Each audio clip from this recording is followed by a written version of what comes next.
Hi, Susan here, and this is a follow-up to several conversations I've been in on Google Plus over the last couple days with people really talking about feeling disconnected and not too happy with what's going on in social media and the blog universe these days. And I want to talk a little bit about that because I feel like now we're shifting into a whining about why we don't like social media and not doing a whole lot about changing that. So, really what I see in social media right now that's really changing is that people we're sort of in a midlife crisis, and for some of us I think that's real based on our age and sort of where we are in our lives. And also I think the medium is really sort of in a midlife crisis. There's a lot of new kids on the block coming up, and there's a lot of new stuff to be involved in and thinking about.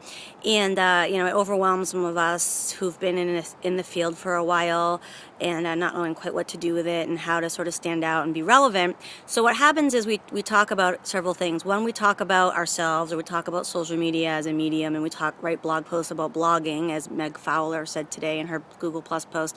The other is we talk about being scared, unsure. We talk a lot about not knowing what to do with ourselves and sort of how to cope with not knowing. And the third thing we talk about is a lot of self-discovery and our own midlife crisis and how we're going to change ourselves and what we're doing. And we talk about food and what we ate and our diets, and it's just boring. So for me, it's boring. For some people, I guess it's interesting because people write a lot of comments on it. But really what that gets us to is nothing creative. I think we could all pick up Oprah magazine or People magazine or Good Housekeeping and get all that information.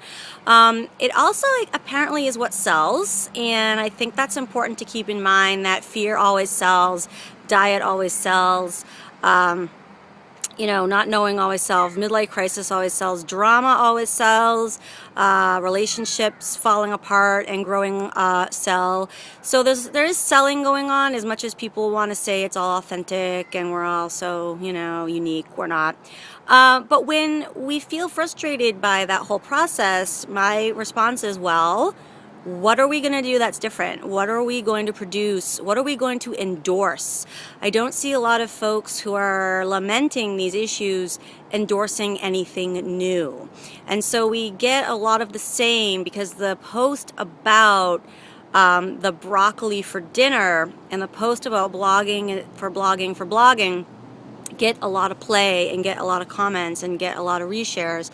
And the posts about someone creating something new and someone doing art, whether that's real, true art, or, like art on a painting art, or art in their work, or being creative, really just are cricket, like nothing's happening there and no one's passing it around.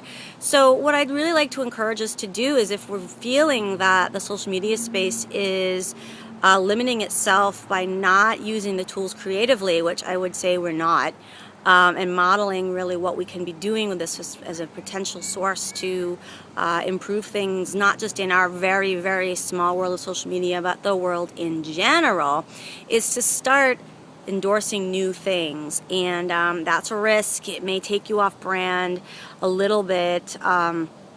But I think that's really what has to happen. And until people step up and start leading in not only producing content, but sharing content that's unique and giving a different message, that we're sort of stuck in this echo chamber vortex of things not really being all that fun or creative. So I'm in an active place right now trying to find new voices in social media, and I actually found a few of them listening to Fresh Air on Terry Gross the other day. Some people doing some neat stuff. That kid actually from Third Rock from the Sun is doing some neat stuff, and his stuff's below. Joseph Gordon-Levitt, I think is his name, doing some neat stuff. So maybe check that out. But leave for me in the comments, like, who's doing something neat and creative, and that's not about their dinner or not about their midlife crisis.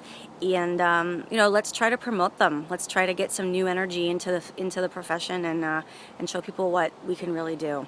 So this has been Susan Gerleo. Have a great day. Create something cool, please.